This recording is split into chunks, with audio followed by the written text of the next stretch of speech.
coming at you, extremely windy and about 37 degrees. Not happy, not pleased. That gosh darn groundhog said early spring.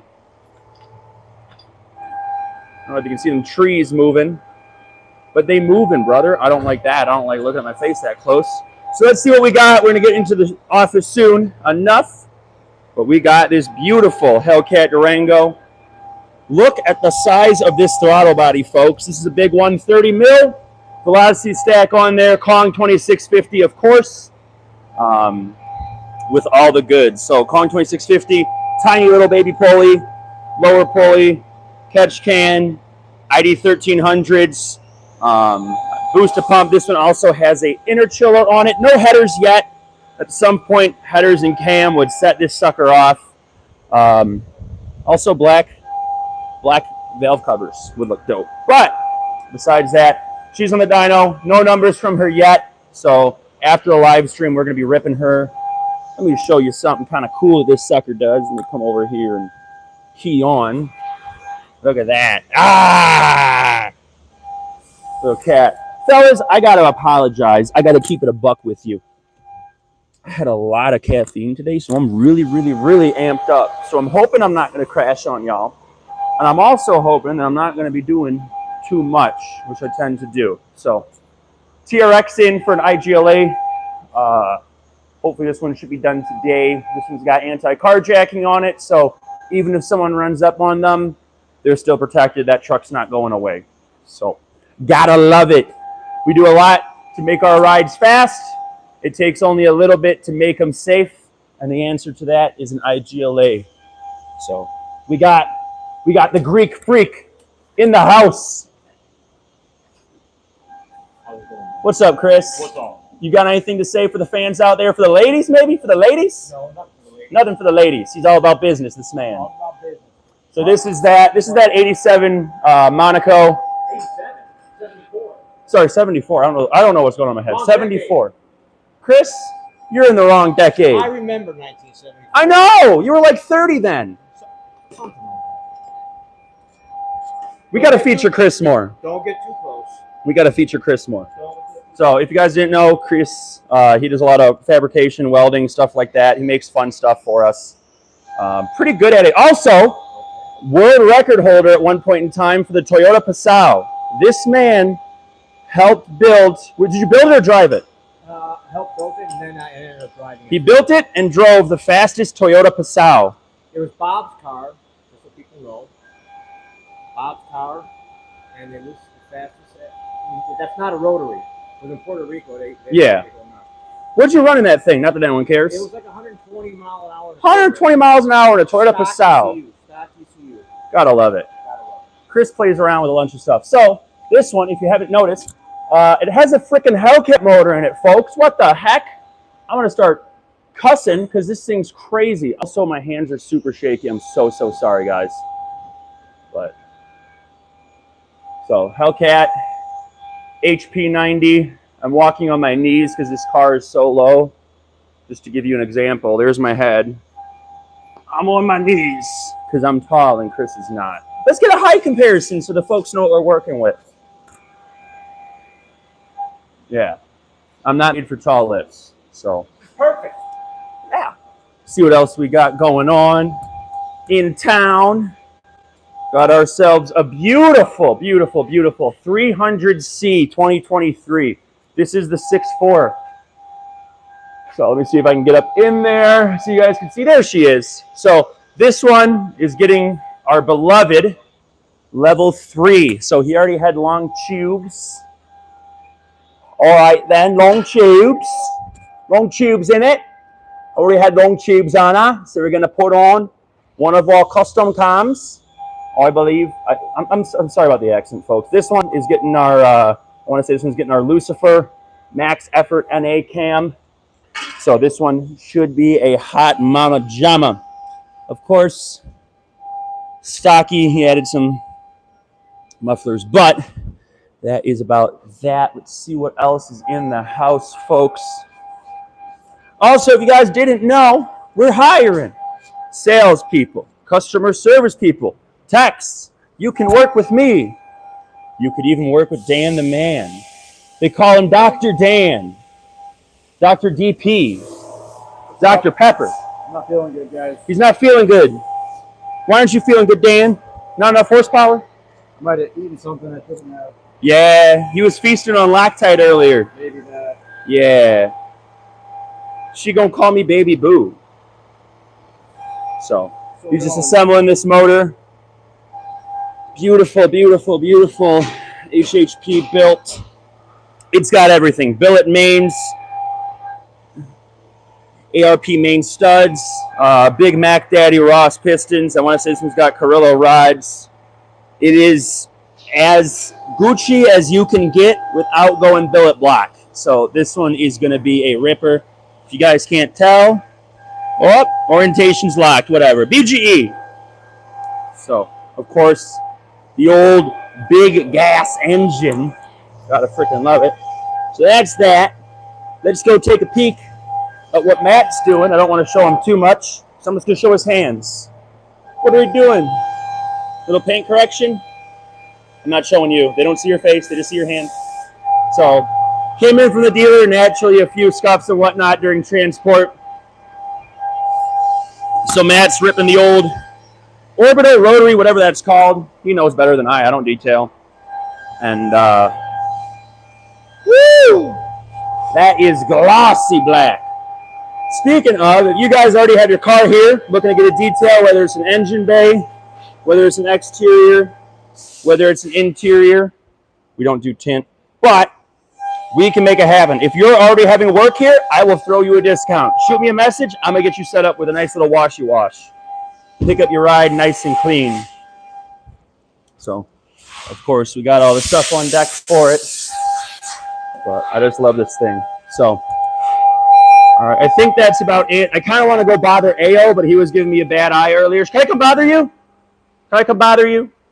Can I come bother you? Yeah, you don't want me to bother him. I want to bother him. See what we're making. What are we making, brother? Intake lid. Intake lid. Yes, sir. Yes, sir. Simple as. Sorry. So, look at all those numbers. You know the saying, making parts breaking hearts. There it is. Goof that one a bit. So, you know the time, folks. Let's get on in there. Somehow 13 people are watching me just yap my head off. Unbelievable. Hey, wait a second. Nope. Yep. You had one earlier. Unc, Still got it. what's the wisdom of the week, Unc? Lord Jesus. Don't go pointing fingers in the mirror because you're just pointing at yourself. Don't go pointing fingers in the mirror because you're just pointing at yourself. You heard it here first. You got me writing speaker on this and it's not even a speaker. Yeah, right? Let's see if it... Here, try to get the camera portion in between us. Ah, man. Any purple cars? Hello, purple cars. Tons of purple cars. I mean, they're like swimwear. Why don't you come swim with me? I should probably take this off for our little short things. Oh, yeah. Yeah. You know, go get my drink. You get just remember purple. the copy, the My purple trademark drink. of it. What's going on, everybody? I don't want to cover the trademark. I want to get sponsored, man. They got to sponsor us. If I sound nasally, it's because We build in monsters. Why can't we drink them? What? I said we build in monsters. Why can't we drink them? I guess, yeah. Words of wisdom. Words of wisdom. Words of wisdom. I'm thinking about learning Chinese, guys. Chinese? I'm trying to get into my Chinese wisdoms. Well, it's funny. I was going to ask you if you had your phone so that way we could verify ChatGPT at the same time as Yeah. I think I was going to use. My phone's the recording one. Yeah, I noticed that. Yeah. What about one of the shop phones? Who's got one there? The recording one. If I sound nasally, everybody, I'm getting sick. So my family, all three of my girls and my wife had strep throat last week. I have not yet, but I'm fighting something. So I apologize if I sound very congested or awkward or funny. So I might swerve, hit the corner. What do I? I might swerve, hit the corner. Oh, swerve and hit the corner. Yeah, you know how that goes. I do. In my big 300 Yeah. wood grain. Yeah. Anyway, So- folks, we're just on our phone giving you a horrible stream, but we're loading it up, getting it ready for you.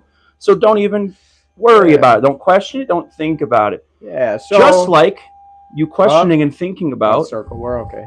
AI. AI. Should you question and think about AI, or should you just blindly trust it? See that transition? God, I'm getting good at this stuff, man. folks. That was good. You make you look shorter than me. So yeah, AI, and we came up with this idea because it seems like I hear Tulo talking more and more people about what they heard or what AI told them. And I was doing research and I saw this. Right. And then I asked where the research was from, and they say I asked AI. Go get it. People would. It's okay. Oh. Your wife is here. Oh, okay. Apologize for the interruption. Sorry. The dingo just gets so whipped up. Yeah, dog is working. He's doing his part there. Yeah. So we put a little bit more timing in the shop dog, and he's so bright. You seem to run a little bit better with that 2 degrees extra in there. Yeah, I think so. So there's Mrs. Horsepower. Yes, she just got here. She was out on a field trip today for some. Yeah, Cannonball Garage MDI. Thank you for the assist here. Some education. Shout out to our buddies over there. But back to the subject. AI. Back to the subject at hand. We were talking AI, right? You're hearing it more and more incorporated into businesses and tasks and web pages and everything. So naturally, on a daily basis, she opened the door and lost our internet. Fiddlesticks. Oh, we're still back. Okay, sorry, we lost a little bit of the internet. Oh, quality down the tubes. Let's move this over here, fellas. We're just. We, if you guys don't remember, I don't even know if I think I got to renew it on the online, but we have an AI program that we use for data log review, even. So, it's everywhere, right? It's everywhere. It's everywhere. So what type of things are you seeing and facing with it? Well, horsepower numbers, boost limits, fueling. Oh, well, AI said I can make 900 horsepower on 91. I just need a proper tune. You're a stock 5.7, sir. You're not making 900 on 91. Yeah. But I don't know, kind of like everything. Kind of, it's just, instead of going to like a reliable source that does it day in, day out, that, their livelihoods are based on knowing the info on it, they just go to a robot. The problem is if you guys don't know, AI is trained off everything that's out there. So if someone types info on a forum that's wrong, AI doesn't know that, and it's going to use that and reference it. Yeah. So, the way I talk to people about it. So I don't know if you guys know, but I have kind of built and trained a certain AI for our website, like we mentioned, right? So that is more than just this entering a simple question into Chat GPT and then getting a response, right? Mm-hmm. So which one are you going to use? Gemini? I'm using Gemini. All right, I will use Chat GPT since I have it on my phone. So the way I explain it to people from what I've learned using it in the manner that we have is, these AI tools and programs that most people reference, Gemini, ChatGPT, the list goes on to the ones that are there. They are basically like a Google search with a memory. So you got to think about that, right? Everybody was using Google before, and it would browse the internet for us and bring up the results based on that. Understand that when you ask a question to these AI programs, here, go close that door. That might get rid of that noise.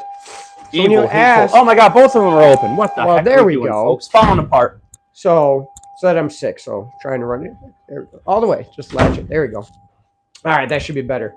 So now, when you go to ChatGPT, it still searches the internet, right? Yep. It has the ability where it searches forums, it searches posts, web articles. It just searches. So, but what happens is as people ask questions and it's the same questions, it banks those results into its memory. So then instead of necessarily searching the internet for those sources, it just searches its memory.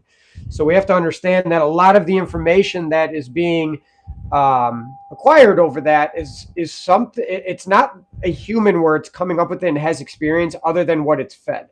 It also, during these discussions you have with it, you can physically tell AI to remember something or tell AI that this is the way it should be, and you can argue with it, which is kind of entertaining sometimes. So like Julia was mentioning, he's getting some weird things that people are throwing at him, like, oh, but AI told me this. And then he'll have a 10, 15-minute conversation of having to debunk AI or go over it. Now, there is, exactly. Chris nailed it on the head. It's only as good as the teacher. And the teacher for the most of what we're using is, the internet. Also, what a lot of people don't know is depending the program you use, the AI also remembers you, right? So if you have it on your phone or a subscription to one, it starts to pick up on things you say. So also tailor its answers to something it thinks you will want to hear. That's kind of where the AI comes in. It's a people pleaser. Yeah, it's exactly. It's a people pleaser. So it can be good. There, as a lot of people have said, it can gather a lot of information quickly. It also can throw almost like an opinion out there based off of other feedback it's gotten.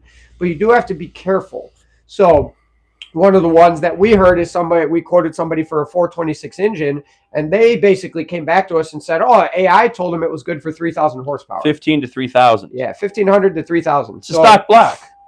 It can work. Mm-hmm. Part of it's there, but like I said, got to take it with a grain of salt. And it's based on the browser. I've used different ones. I've used Gemini. I've used the Meta one. I've used the Brave browser. I've used ChatGPT. I've used Claude. So I've used a bunch of different ones, and they all give me different sources. Yeah. So I put it in Claude, and Claude said, oh, it's good to 2,000. But stock blocks can start splitting in half once you hit that 1,500 mark. Right. So how is it good to 2,000 if there's a 500 horsepower window where the block might just split in half? I wouldn't call that good, and I do things really sketchy. He does. So we thought it'd be fun to, we've had some questions and everything that people have sent over to us and that they referenced, that they cross-referenced their question on AI. So we figured what we'll do is let you guys throw up some questions that you have, and we'll type it in and see what the responses are. And then we'll also compare. So he's going to use Gemini. I'm going to use ChatGPT. And then we'll compare answers to show how, whether it comes out to be the same or the variable of also the source of where you're using it from. So what did you just ask? How fast will a gutted Charger scat run in the quarter with E headers, cam, ported heads? Okay. I'm using Gemini. Yeah. All right. So you go ahead. You can read the answer. So Gemini tells me a gutted Charger scat pack, 85 long tube headers, cam, ported heads. I can't freaking read. And weight reduction is a formidable street strip car, and it should run a 10.8 to an 11.2. Wait a minute, but those are our mods. We didn't go a 10.8. Chris Mitchell, those are your mods. You didn't go a 10.8. Hold on a second. And wait, the trap speed, 122 to 126. We went 131. Uh-oh. I guess it may. How about this? Clarify a weight. Give it an exact weight. You said gutted. How much did you weigh? It was 3,700 pounds. 3,700 pounds. Let's see. Oh. 10.5 to 10.7. 129 to 126 to 129. It's not correct, but it's not. It probably thinks it was running a Holly high ram and large throttle body. Just kidding. It was a joke. Stock intake, yo. And that's the other thing. What is yours saying? It's saying we have to port match the intake to make it work better. Huh. Ported throttle body.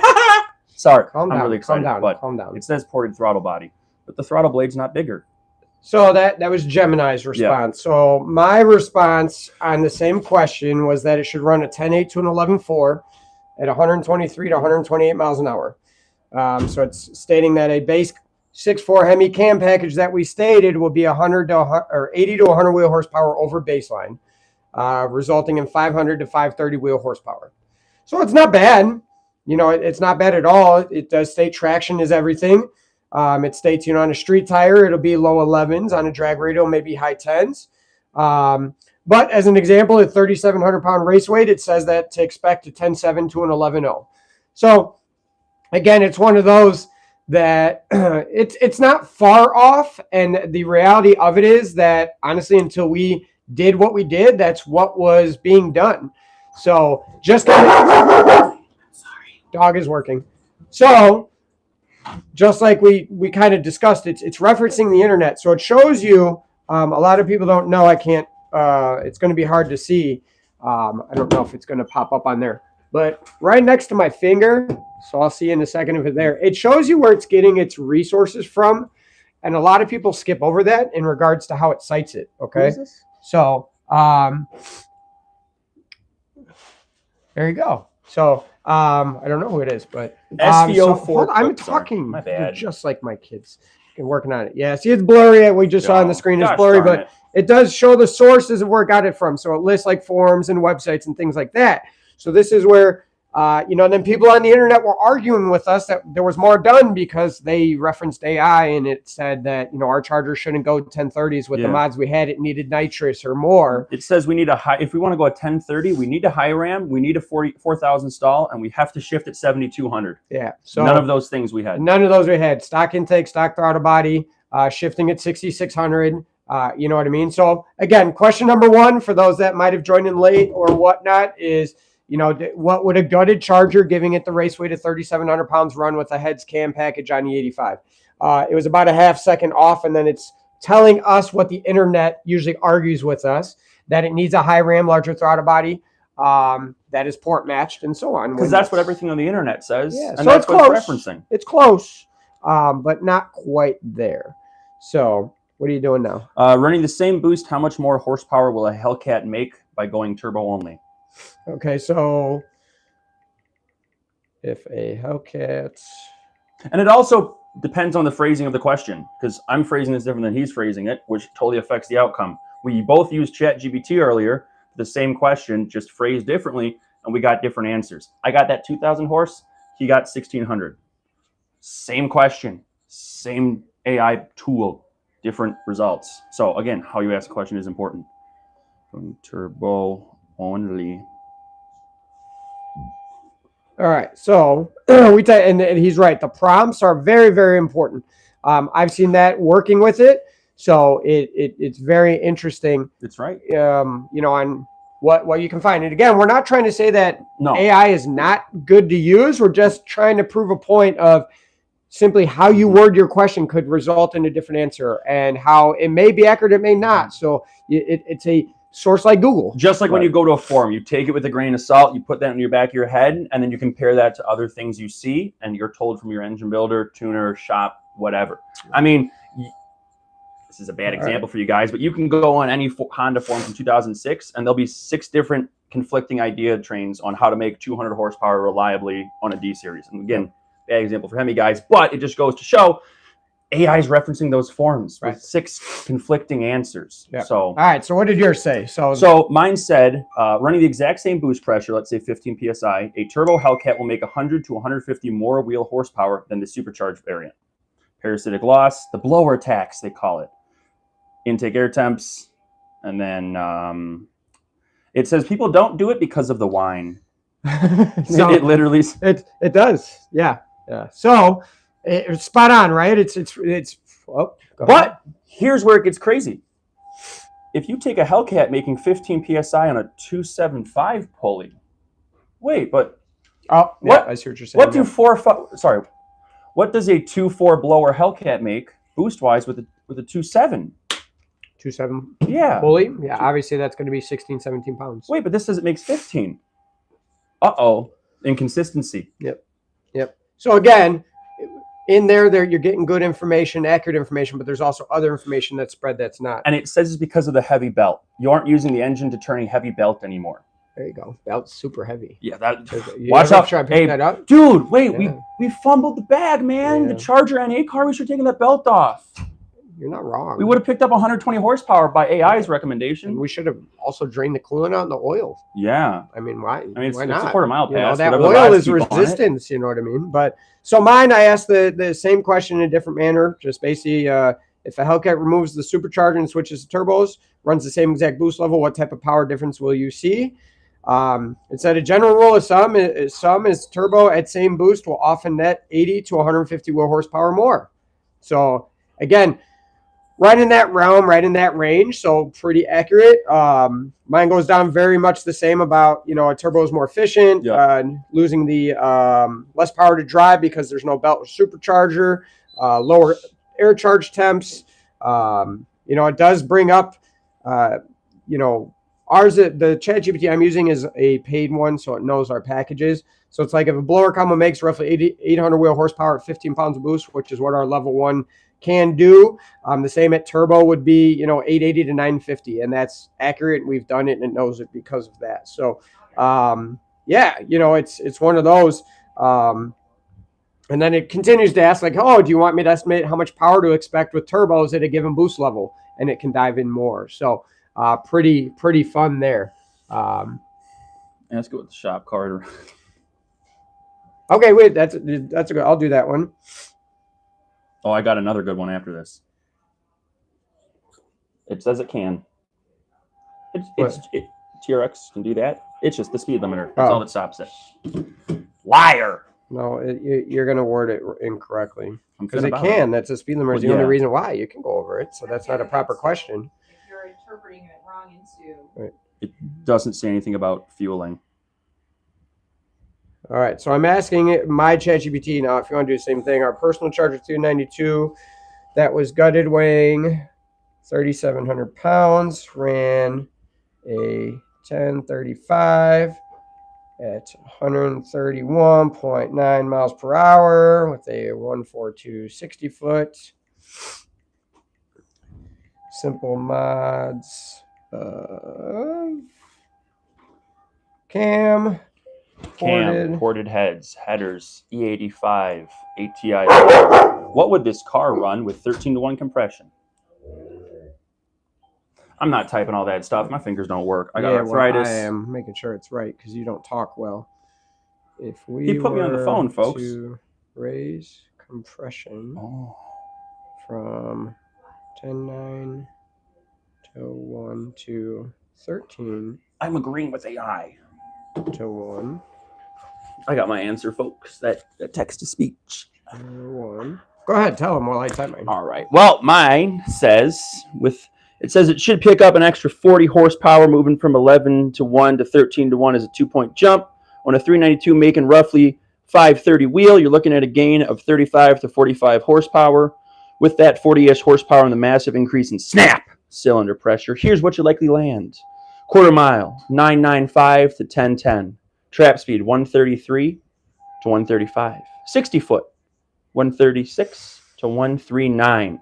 The 9-second factor. The extra compression will make the car significantly more violent off the line. Can you just read normal, please? Okay. If you can maintain that 1.460 foot or improve it slightly, you are officially knocking on the door of a single-digit pass. Because we're on E, we're in the perfect position to handle the compression, so it goes into detail about that. Higher compression. We need to make sure that you choose a cam with more duration and a later intake valve closing. Higher compression allows you to run a much larger cam without the car feeling lazy down low. It's true. Mine doesn't feel lazy down low. No, it That's really the beautiful doesn't. thing about it. That sucker's aggressive. All right, so mine says using the baseline that I provided, simply changing only compression from 10.91 to 13 to 1.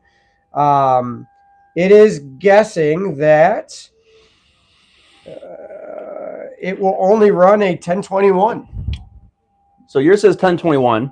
Mine says 9.9 to 10.10 with the same mods, pretty much the same description.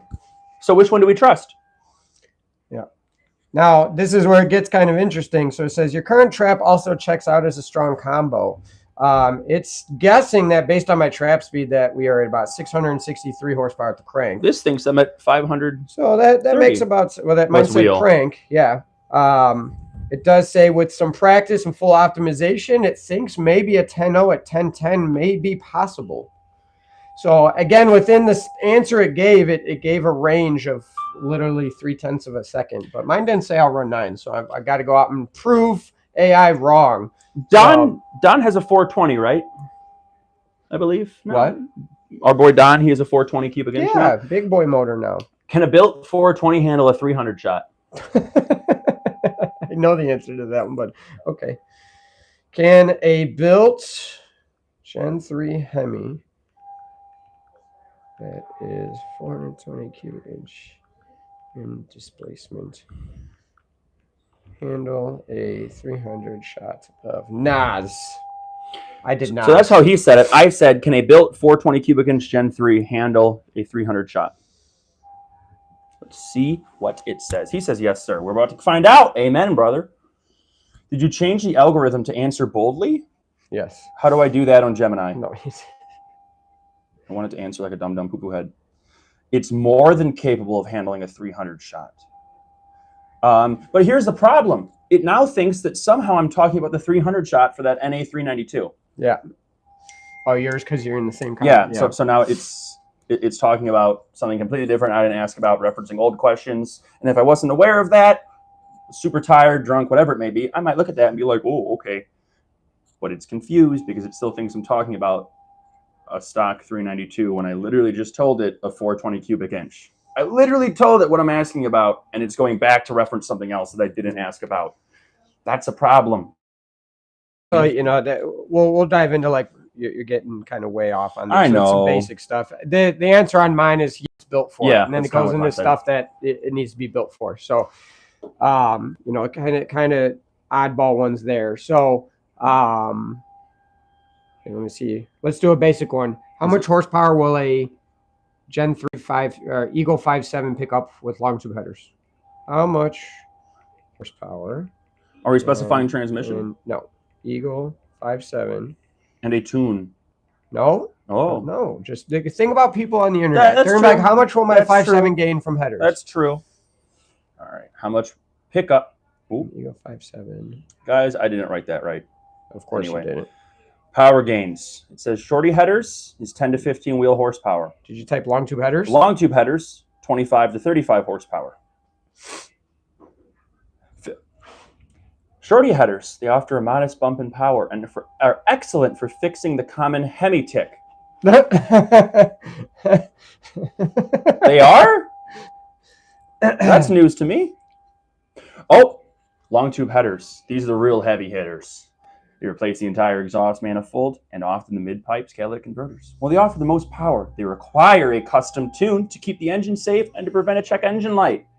The tune factor. If you install headers on an Eagle 5.7 without a tune, you're leaving about 40% of the potential power on the table. A custom tune via HP Tuners and Satera Tuning, it literally said our name, right? Wink. Did it? No. Oh. Allows the computer to take Don't lie to advantage. the people. I'll slap you. Okay. Oh, now it's saying headers in a tune gets you 40 to 50 wheel horsepower with long tubes. Wait a minute, what? Yeah. Kind of all over the place in the same message. Yeah. Yeah. Oh no, Yeah, it's recommending ones that aren't good. Yeah. Yeah. So then it goes into brands, but it's brands we don't normally recommend. Yeah. Just as an example, we won't Go use with their names if you want a permanent fix. Right. It's not a permanent fix. Mine for ChatGPT, like I said, I specified for long tube headers. It said on a near stock application, you can expect 15 to 25, sometimes maybe 25 to 35 with a good tune and maybe some potential supporting mods. So yeah, I mean, but this is the other thing on there as an example too. And this is where some people get it. It's stating that you can install them without a tune and everything will be okay. And you can see gains, which the honest answer to that is you might, but it's not consistent and it's also not safe or right. So it goes into like, oh, on the higher side of that, you want a tune. If not, you'll be on the lower side. So it says on average, the figure is about 20 horsepower, give or take, which, compared to if I had a tuned stock 5.7 versus adding headers, 20 horsepower is a good number. What did you do? So I think I can say this one. yeah, so I got a good one. Oh no. Oh, what did you hold on, I have to audit here. I asked if it's worth with a hoot. What is the 3.5? What do you mean? The old V6. No, stop. I want to see what you can do it yourself. No, you're fine. I got a good one. What causes Gen 3 Hemi tick? This should be a good one. I like it. Whose is faster? Yours is faster. Darn it. Yep. All right. So I went first. We literally just put in what causes Gen 3 Hemi tick.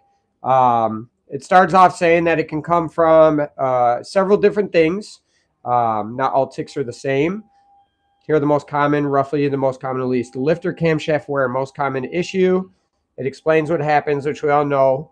The roller lifter stops rotating, starts scraping the cam lobe, and eventually wipes it out. Symptoms, we know what those are. Common, 5.7 Eagles, 6.4 Hellcat, less common but still happens. That's true, but it still Yeah. does. Typical repair, camshaft lifters, often MDS delete at the same time. Now, yes, but to do it the right way, you would technically have to replace the motor if it gets down to the point where the metal's getting out of it. The other one they're saying that sometimes is confused for the Hemi tick is a exhaust bolt, manifold bolt failure, very common in an exhaust leak. Also, a Hemi injector Yep. are naturally loud, so it's saying people confuse that. And then piston slap. Oh, Most early engines, more common on older 5.7s. shut up. Just saying. Valve lash and rocker issues. Make sure you check the valve lash. Yeah, the valve lash on That your adjustable your valve hydraulic. lash. Yeah. Yeah. So this is where it starts confusing people. You know, a valve lash on a hydraulic roller setup is basically on a stock engine non-existent. Yeah. Because they're hydraulic lifters. This They is have a not roller. 1967. So that's where some people I've had it before. Somebody asked me, you know, how do I check the valve lash on my stock engine to see if I need to swap out my cam if it's worn. You can. Yeah. Low oil pressure, oil flow. Mine says just valve train noise, injector tick, actual cam lifter failure, and then broken bolts for the exhaust. It says, now here's the thing it says, reduce idling or a high flow oil pump swapping to a high volume. Notice how it doesn't say high pressure. Right. High volume. Yeah, not high the pressure, volume guys. is what's needed. The pressure does not matter. You need the volumes. You want more oils covering your things. That's a pretty good one. Oh, mine asked, do I want to know why the real reason Gen 3 Hemis are more prone to lifter failure, which is the Hemi tick. So when you're done, I'll go over the answer to that one. I'm done. Okay, so ChatGPT asked, like, we know this is what we think you're talking about, so it went into some extreme detail here. And it states that lifter design, oiling behavior, and cam geometry are the reasons for the failure. Not one alone, but the combination is what the reason is. And it goes on to state that the edge of the lifter is supposed to rotate, that sometimes it seizes. And then once that happens, it creates the grinding effect. So that's how it works. It can't be solid based on design. One of the things it's blaming it on is that Gen 3 Hemis have very heavy valve trains. That is a new one to me. I've never heard that. Listen, carbon fiber valves incoming. It says large, heavy valve train. The heavy valves, the large lifters, and large push rods are a cause. I hate Google Gemini. It creates a high valve train inertia, which increases the load on the lifter rollers. More load, more stress. This is new to me. Oil supply limitations. This is one of them. The Hemi lifters sit low in the valley and rely on oil traveling through them to work. So at low idle, at idle or low RPM where oil flow isn't extremely high, they say is part of the cause. This is why people try to going to a high pressure pump because things like this are said. And that's also why they base it on like the police car versions and cars that have a lot of idle time on it fail because they sit at that point where they say wear is increased. The other is the MDS system. So it's saying that is part of the reason. Now, I will tell you this. That is a big misconception, and most of the lifters we see failed here are actually non-MDS lifters in an MDS-equipped car.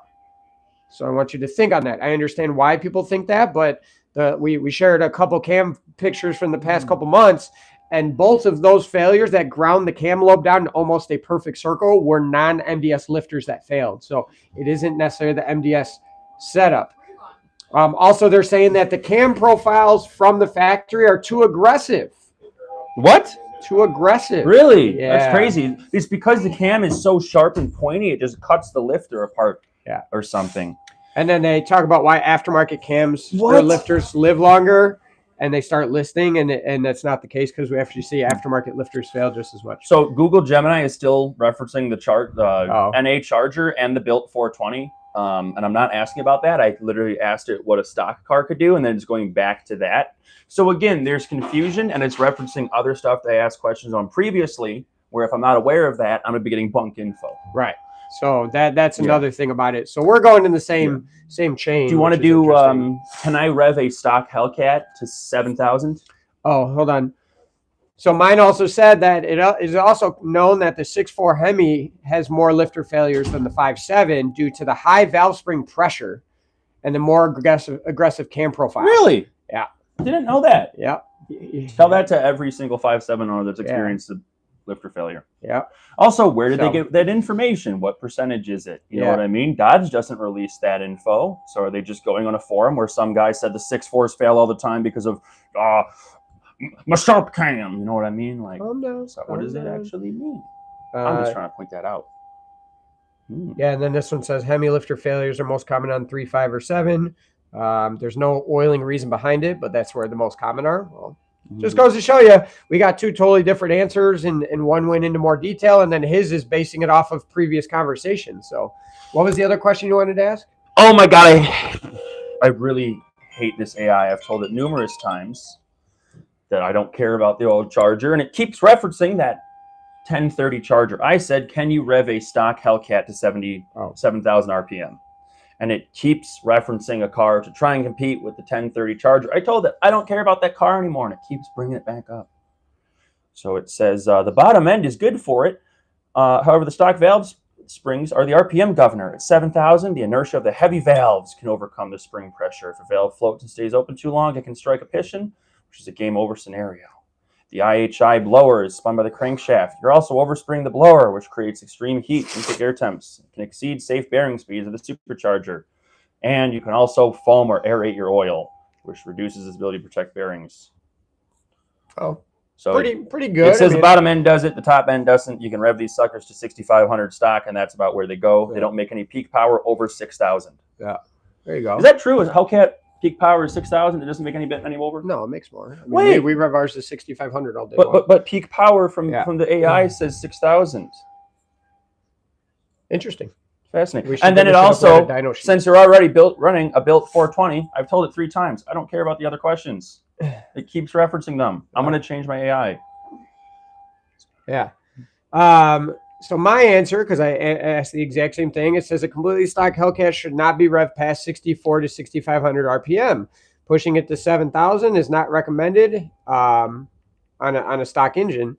It does state that, you know, base Hellcats or non-red eyes should stay within 62 to 6,400 RPM, and a red eye maybe can click over to 6,500 RPM. The limit exists because of the valve train and supercharger systems were designed for higher torque, not high RPM. So, in a sense like that, it does state that the supercharger is being overspun. Efficiency drops, blower speeds increase proportionally, heat skyrockets. This is true. At 7,000 RPM, the blower can start approaching overspeed territory. Even though we put pulleys on it, still spin it to 62. So it's outside of what the OEM recommendation is. But yeah, it also states, you know, around 7,000 RPM, you will experience valve float, lifter instability, and rocker stress. This is true. Lifters can start, do not sustain. They're saying the Gen 3 Hemi hydraulic lifters do not sustain at high RPM. So over 6,500 RPM, it's stating the lifters don't work. So that's not true. We rev people stock ones to 75 as long as they have proper valve train. So rod stress, that's a good one. It does go super technical about the actual rate of speed that the pistons and rod are moving. So that's, you know, showing the difference. Mm-hmm. I just found an inconsistency. It does also state that most tuners set shift points to 63 to 65 with the rev limiter being a couple hundred RPM over. And it says to keep it under 6,700 unless the valve train is upgraded. And it says if you upgrade the valve train of the cam, you might be able to push it further to 7,400. We know that's true. So no, you should not do it. And then if you build it, yes. So that was a decent and accurate answer, and I do agree with it. I do know of other tuners that will rev the piss out of these things to 7,000 RPM plus. Mm-hmm. You know, I do it on the dyno just to make sure the tune is set up properly. I'll tell you that unless it is a built top end or you know, built for the RPM, there's really no reason. I've had cars run solid eights shifting at 61, 6,200 RPM. So keep it reliable, man. Yeah, would it have gone quicker or faster if I revved it out a couple hundred RPM more or 500 RPM more? Maybe, but how long would it do it? Because they're 100% accurate. The valve train is not designed for that RPM. So valve float and instability is increased drastically. So yeah, not a big fan of it, but that was a better question for what people ask. So remember earlier where I said that it was saying that you can run a stock Hellcat and pump gas on a 275? yeah, I now just asked it what's the smallest pulley I can run on a Hellcat on 93 stock motor. Before, Gemini said a 275. Now it says a 285. But it said 287 earlier. All right, so I'll do what is the most aggressive pulley combo you can run on a Hellcat and only run 93 pump gas. All right, let's see what mine says. So I said, what is the most aggressive pulley combo you can run on a Hellcat on a stock engine Hellcat and only run 93 pump gas? Got to make sure it's a stock engine because obviously if we have a 426 or something different, you need colder spark plugs, it says. Won't hurt. All right, so mine on a stock Hellcat engine running only 93 octane, practical limit is usually around 15, 16 pounds. Hey, not bad. So the factory Hellcat is 11, give or take 10 or 11. So we want to add 4 to 5 pounds. The max effort 93 octane pulley combination, it's saying a 285 to 275 upper. Boost will be 14 to 15 PSI. Power 750 to 780 wheel horsepower. My app cheats a little bit because it knows our packages. Now, I will tell you that it is inaccurate on the boost level that goes to the pulley combination. So our 286 upper normally does 15 to 16 pounds by itself. So where it's saying the boost level that it listed is 14 to 15 pounds, that's not accurate. So if I did a 275, it would, like I said, take it to 16, 17 pounds. So the 285 is correct. The 275, as long as you're at standard altitude, pretty close to sea level. The 275 is too aggressive for reliability. Do people do it? Yes. Could you tune for it? This is a could you, should you. Could you? People do it. Yes. I've tuned them by pulling timing out of it. But you don't make that much more power than if you stuck to a 286 with, proper timing in it because we have to pull so much power out of it. So then it gets into like upper and mild lower. So it's saying a 285 upper and a 10% lower would equal 15, 16 pounds of boost. And that's not true because the 285 upper alone makes 15, 16 pounds where the 10% lower adds 3 pounds. So that would put us at 18, 19 pounds with that pulley combination. So it's lying. So again, this is where you got to start to see a more aggressive combo. They're saying a 275 upper, 10% lower would produce 16 to 17 pounds. What the heck? Yeah, that's like smoking. That's like 19, 20 pounds. So again, this is where we start to see, depending on where it gets to stuff. And I've seen on the internet and I've seen on forums where people go, oh, run the 275, you're totally fine. Nope. And it's one of those that, it's not really the most beneficial for that. So in an example, the most aggressive combo it says here would be, it's stating if you want to do it, run a 285 upper and 10% lower to achieve 15 to 16 pounds of boost. And I can tell you that is not even close to being right at all. So bam, right there, we debunked. And if somebody types this in and takes this verbatim and then reaches out to us, now it's going to, what happens is they don't trust us because AI told them. And I can tell you from experience, the dynos I have, the 6 Hellcats I've owned, the 3 TRXs, the Durango Hellcat, that's not accurate. And I'll spend like a decent chunk of time talking with these people. This is how it is. This is what we see all the time. But AI said that, and that's their comeback. And it's like we do this on a daily basis. This is something that we need to know in order to provide you guys the best quality service. So we know it. We know it by heart. I know it in my sleep. How do we not know the answer? You know what I mean? So that's that kind of battle then we have to deal with is people are like, hey, all of these parts, this is what my build is. And we're like, well, this isn't going to work for this setup with these goals you have in mind. Oh, well, AI told me to buy it and I already have the parts, so I'm just going to go with it. Yeah. And the car makes too much boost for 93 and they're unhappy because AI said. So just take it with a grain of salt. It's a nice tool to kind of double check stuff, but you shouldn't use it as an end-all be-all. It should not be an encyclopedia. It should not be a trusted 100% verified source. Double check it. Use it like it's, a good friend, but don't take it as it's the end-all be-all, holy truth, because it ain't. It also said my Magnum's slow, and it said my Civic is fast, and all those things are lies. So, Ask how long my axles and transfer case will survive after you finish my Hawk. It says it won't. It says it won't. So it says, let me see. Safe power, 900 to 1,000. Most owners find that the stock transfer case holds up well. Danger zone, 1,000 plus. Once you cross the 1,000 wheel horsepower mark, you're on borrowed time. The internal chain and sprockets may start to stretch and wear prematurely under the massive shock load of an all-wheel drive launch. 1,200 plus. At this level, a built or upgraded T-case is mandatory. It's rarely the horsepower that breaks a T-case, it's the torque and the launch. And it says that you're going to hook, which is weird because there's actually a guy in the chat that can't hook. So it doesn't matter how much power he makes, his T-case is going to live forever. He's already been through one, so he's gonna unfriend you. He's gonna unfriend you. All right, guys, get some more questions in there for us. High speed runs. We're starting to 170 miles an hour plus generate massive heat in a small amount of fluid the T-case holds. ChatGPT say you can make 500 from a 3-valve. Let's ask AI. Can we make 500 horse NA from a 3-valve Ford motor?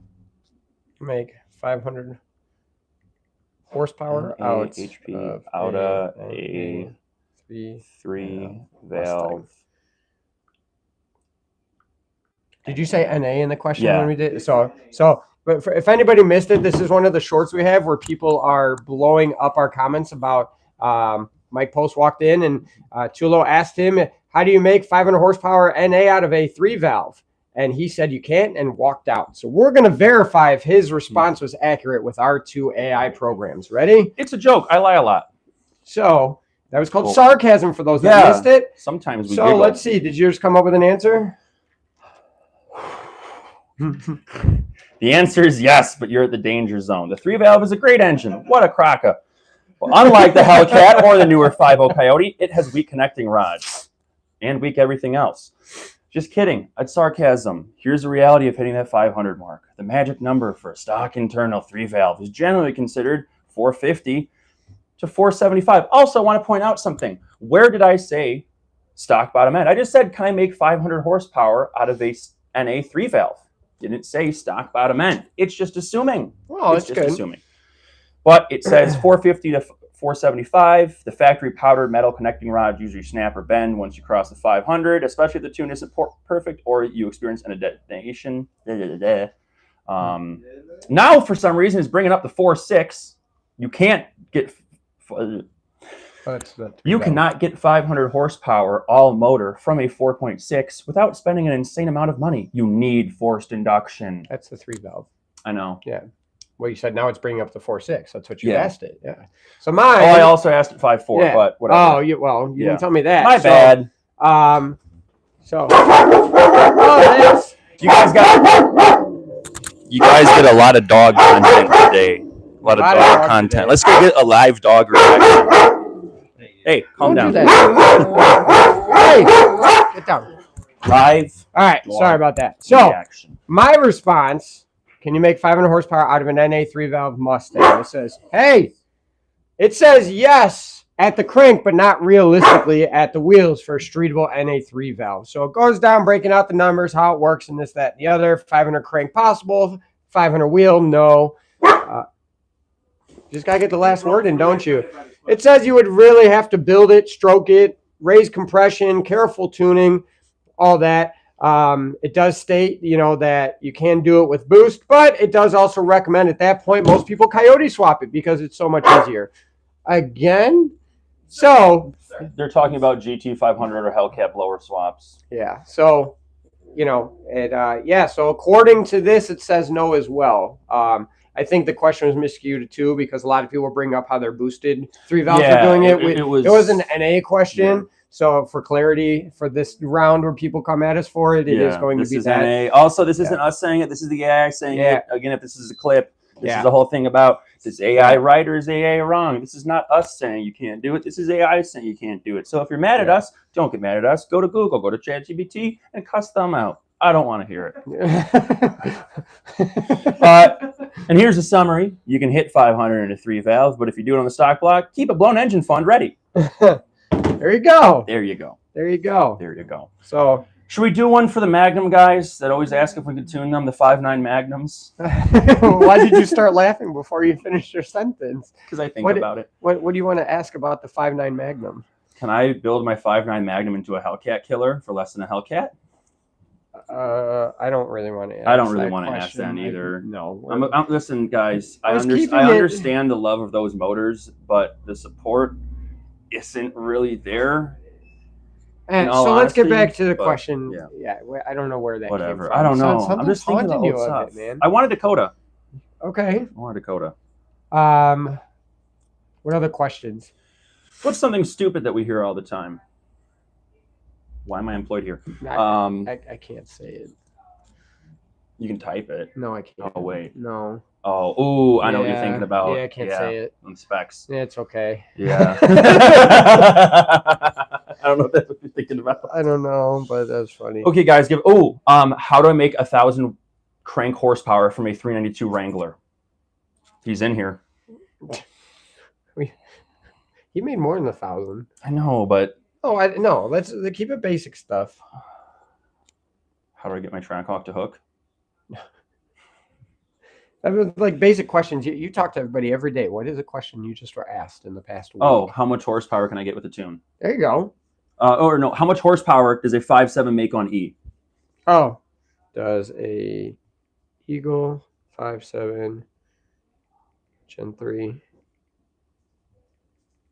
gain from switching to E85? That's a good one. We do get asked that all the time in the internet, right? So. Oh, we should ask the Hellcat injector question. Yo. Yeah. All right. So the question is, how much horsepower does an Eagle 5.7 Gen 3 Hemi gain from switching to E85? Mine says, switching here, and this is a perfect example of what we're talking about, guys. And this is why arguments start or customers question us. It states that a 5.7 Eagle Hemi will gain 20 to 40 horsepower naturally aspirated by switching to E85. Oh, I'm going to kill these people. And that's not accurate at all. So it's stating, if you're stock at 350 wheel horsepower, you can expect 370 to 390 wheel horsepower just by running E85 in a otherwise stock form.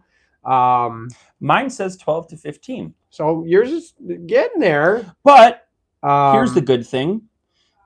It says to use the flex fuel kit that doesn't adjust timing, so it can adjust the tune automatically. We don't need to reference that. I didn't say that. Yeah, so mine is adamant. ChatGPT is adamant. You can gain 20 to 40 horsepower. I will tell you, the average I see by doing an Eagle 5.7 on corn thorn, all the timing edit, dialing in the AFR and everything, is 3 to maybe 5 wheel horsepower and torque. Maybe 3 to 5. Did it say what injectors you needed? I didn't ask what injectors. There's also mine said Scat Pack injectors will do it. Yeah. So what? Mine said Scat Pack injectors are enough to run E on a stock 5.7. Yeah, and that's not accurate either. Mine didn't even do that. So yeah. I'll ask, what injector do I need to do? Most people use Apache 6.4 injectors in their 5.7 for E, man. No, they don't. So this is a perfect example of what we're talking about, guys. So at 5.7, you do not gain it. I tell people it really isn't worth it because you got to buy the injectors, get all an ethanol gauge or all the tuning that goes with it. So it's really not worth it. I will tell you that even 392s don't even gain 20 to 40 wheel horsepower out of it. That's like direct injection, high compression motor stuff like the LT1 and the Coyotes. Wow, this one is really thinking. It's viewing websites. I don't know if you guys watch ChatGPT when it's going, but it does show you like the different sources as it's going through it. So I am being told that a Eagle 5.7 to run E85, and it does, hey, I will give it credit. It does state the injectors are too small to run E85, the factory ones, and that is true. So we will give it a good thumbs up there. So it's stating, it's pretty close. So it's stating some FICs, 58-pound FICs. So if you think about more work later, just go straight to ID 1050s, which that's what we go with. Yep, we do ID 1050s because of the fuel flow they have on it. It's throwing out the proper. I did not say Hellcat. So props to that on that one. Mine did. Mine said 6.4 Apache or Hellcat injectors will work great. Yeah. And again, this is So- the same question, 2 different chat bots, 2 different answers. Yeah. So if I take this on, I get my 6.4 injectors, I go to my tuner, all right, I'm ready for E. They're going to look at me with a look of bewilderment and say, you can't use those.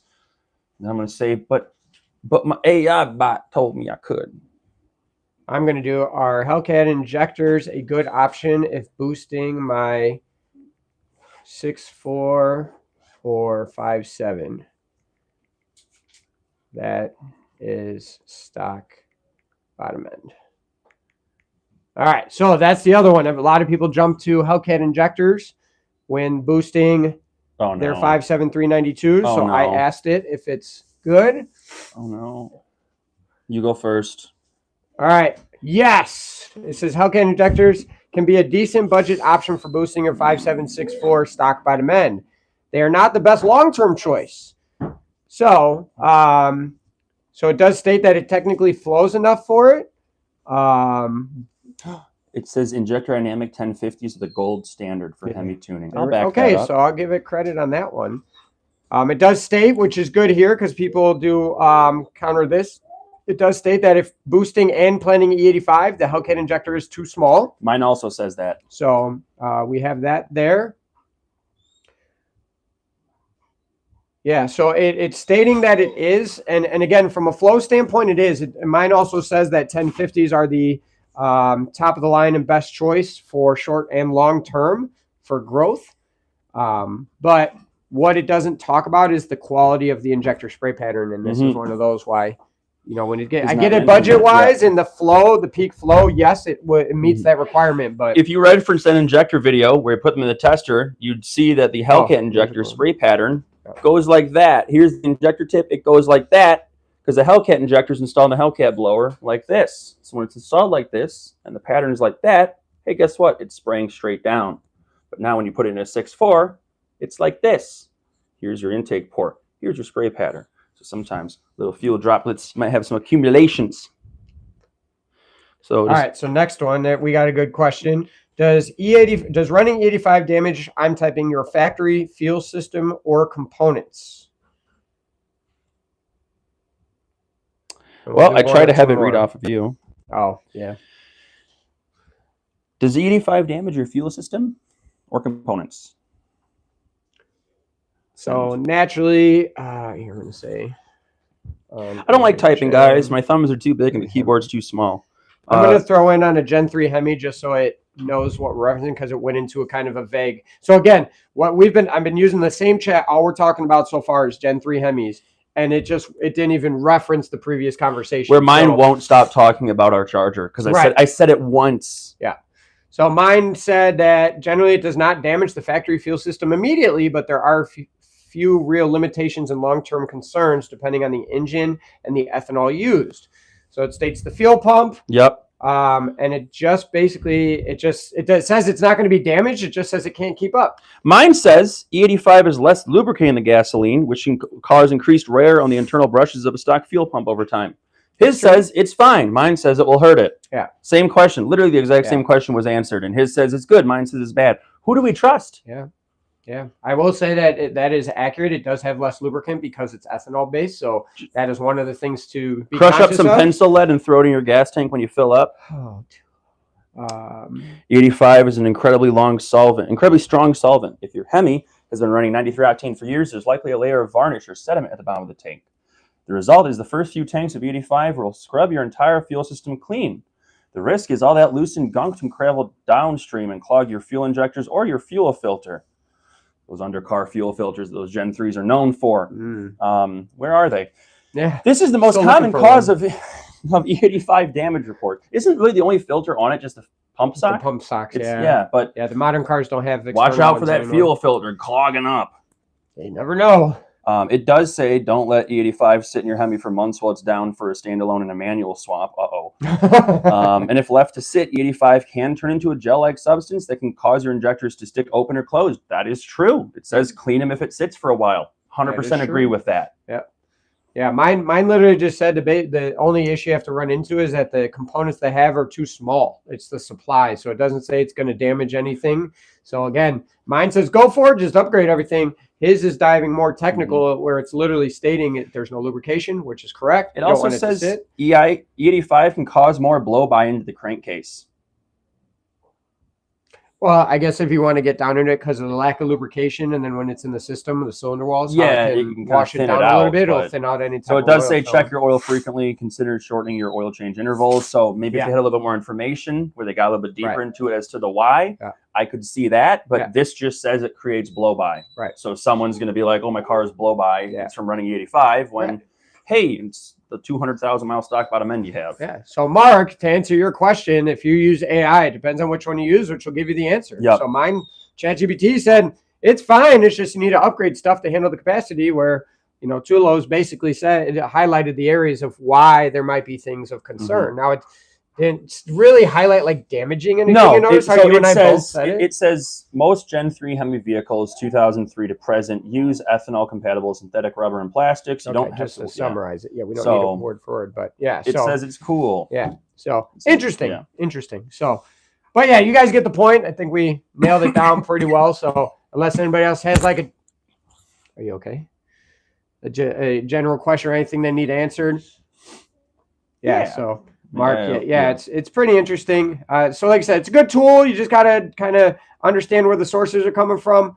Try to rely on the dealer to empty your catch can. They don't know what catch cans are most of the time. Yeah. Once, So- yeah. Yeah. So just be careful. It can be a great tool. Like I said, if you look at it like it's a Google search with a small memory, keep that in mind.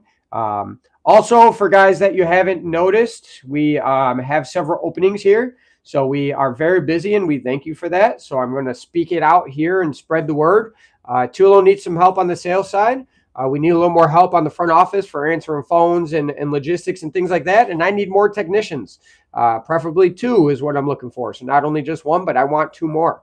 So I just did the authorization, by the way. I know. Thanks, Ray. Which one? I sent you 2 quotes. Yeah, yes.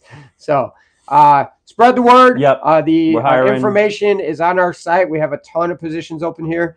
I think in the next week or so, you guys will hear about another announcement that we have, which will kind of make more sense of things that are going on. So I'm a little biased because my boss is literally sitting next to me, but this is the best place I've ever worked. So I love it. Come work with me. I definitely, if I need to tone it down for you, I'll tone it down, whatever. But it's the best place I've ever worked. The benefits are great. It feels like it's, just a family. It feels like I'm hanging out with the boys in a shop, except we're making cars faster. Apply, tech. It's not like a Jiffy Lube. This is not just tires, oil, and stuff like that. Cool stuff. It's cool stuff. You're making cars faster or safer, like the IGLA install. Oh, Justin, yeah, apply, bro. I'll hook you up. Sorry, I don't have any like relocation stuff, but if you want to do like seasonal or something, I mean, we don't do remote. Yeah. But unlike where you're at, because we were talking about, we don't have vehicle inspections here. Yeah. Yeah, you can get that Hoon machine, brother. Yeah, I wish that it's one of those. This position is very hard for remote in regards to sales guys. I get it, and I would love for that because I know there's a lot of people that do support me on that one. But yeah, the truth is there's a lot of detail that goes into it, and I'm very thorough on my training. So we got one more for the AI. Was that an AI or just a general question? I want to do that in AI. Okay. 5.7 running a 392 cam. Should we do horsepower gains or like can it? What gains and benefits are had by installing a 392 intake manifold? I'm doing the cam. Is intake or cam? Running a 392 cam. My bad.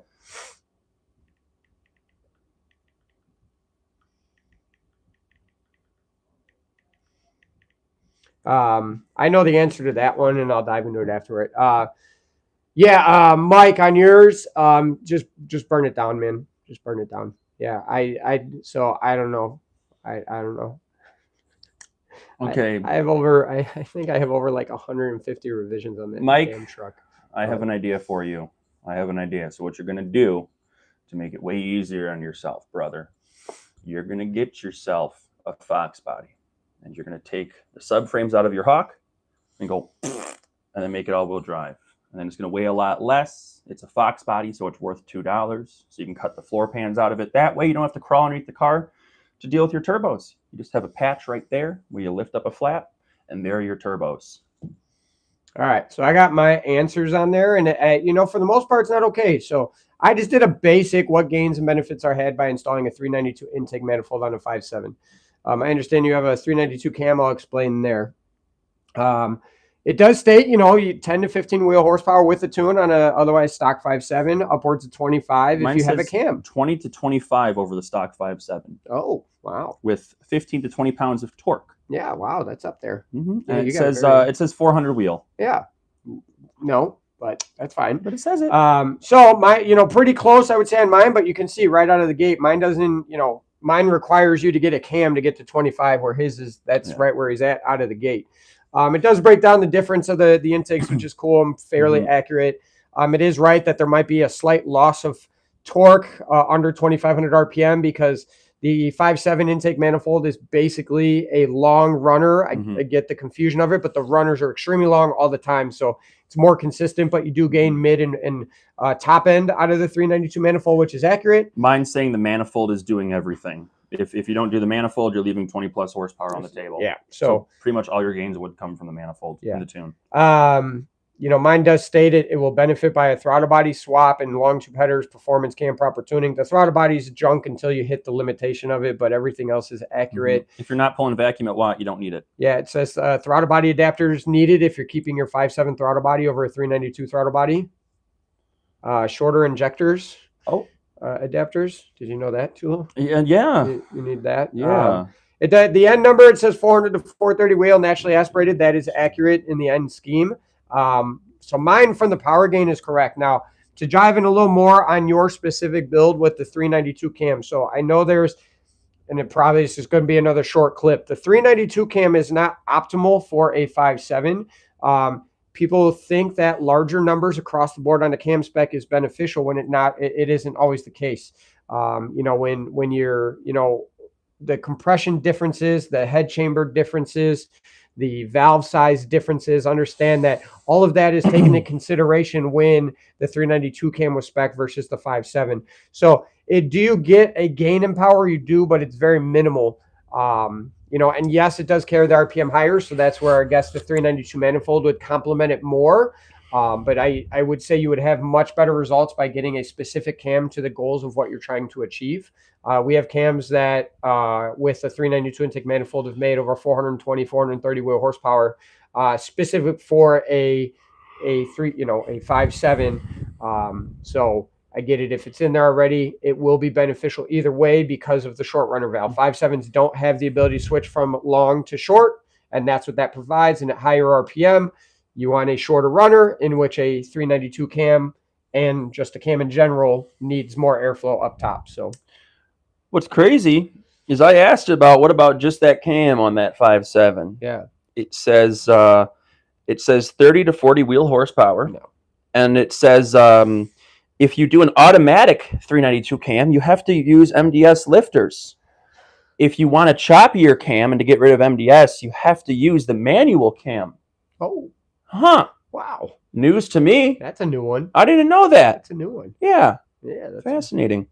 See, the more you learn from AI, you just got better at your job. Yeah. If you use the manual 392 cam, you have to delete the MDS system. Why? Why? So I will have no problem answering the last question here. Here's a real question. Do you guys ever consider building motors and becoming a machine shop in addition to tuning? Do we want motors only if they're rotaries? So I'm 100% transparent, honest. I won't use names. I won't do anything like that, but we just had a drop-in rod piston Hellcat motor put together. Ever happened, I don't know the reason why, but the rod bolts were not torqued correctly, and it shot a rod out the oil pan on the dyno. So now I am personally eating the cost of that motor, the installation, the overnight delivery of everything to make the timeline that my customer had that we were building this motor downtime for. of not being able to work on another car. Yeah. So the answer to that is no. I have no desire to do it. And the reason for it is we're busy. We have a lot of customers, which we're very fortunate for. I need more technicians, and I don't want a technician rushing through the assembly of a motor to get to the next one or the next customer because we're behind an agenda or schedule. So, hindsight now, I would have refused to do a drop and rod piston setup, called my guys at HHP and said, hey, send me a motor.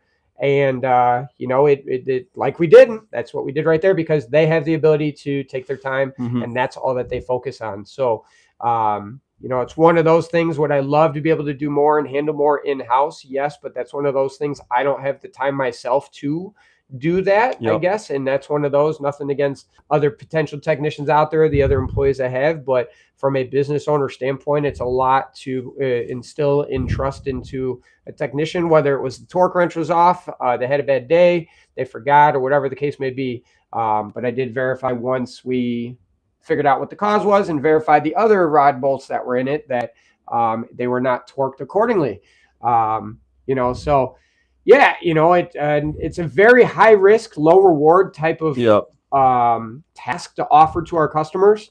And if one goes south, it takes a long time to recover from it. So anybody that wants to run a shop and thinks about wanting to do that, understand that when something like this happens, if you're a reputable shop, you stand behind it, as I am for this customer. And I, like I said, am covering the costs on it all. Grand scheme, all said and done, it cost me roughly $30,000 to remedy this situation the manner I'm doing. So I will stand behind everything we do. And that was my employee at the time. Sadly, no longer with us, but that's part of the business, guys. And any shop that tells you stuff like that doesn't happen, it's just lying straight through their teeth. It's not all cherries and roses. It's not. And, we are more a tuning shop. We specialize in the installation of parts. So, the tear down and bolt on type thing. But, in something like that, it is, we're going to leave it to our guys over at HHP, Texas Speed, Hemi Tuner, Tuner Fast with his.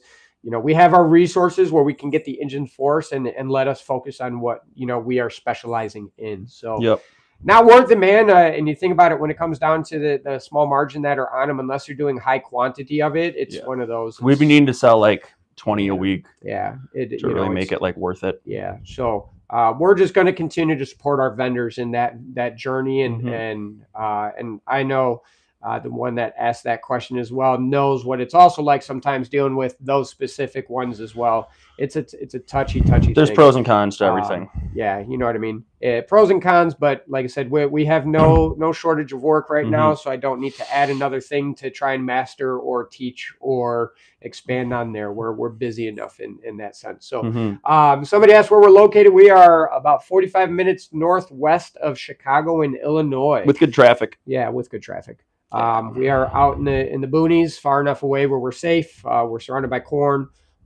So that corn sweat rain, you know what I mean? So Tennessee, we get people from there all the time. So if you need any help, we can either help remotely or you can ship it to us. I think our boy Mr. Davis is from Tennessee. Yeah, so got a lot from there. So real quick, one more for Gemini. It just said that if you're watching this and you haven't already, make sure to click like, subscribe, and hit that bell icon to always stay notified when we post, which is kind of weird for AI to say, but who am I to judge it? You should probably do that if you haven't already. It's always right? It's always AI is always right. It says you guys need to subscribe. Listen, we just hit 5,000 subscribers. Yeah. At 10,000 subs, he doesn't know this. I am doing a giveaway. I'm giving away a car. I'm giving away a car to one subscriber. A special subscriber gets a very special car. Yeah. All right, it's out there. Everybody knows now. All right, guys. Thank you very much for entertaining and having fun with us. We'll be back next week. Hopefully, I think next week will be one of our bigger announcements. So if you're watching or you see this, set that reminder and click subscribe. That thing, hit that like, and smash that bell icon. That's how they do it on YouTube, right? Yeah, my girls do that too. Yeah, in the mirrure. So in the mirror. Yeah, they do it all the time. Just like Ung said, don't put no fingers at the mirror. Too, they were using Melissa's tablet practicing. So she probably has videos. All right, guys. Thank you. Have a good weekend. Bye-bye. Oh, where is it? There it is.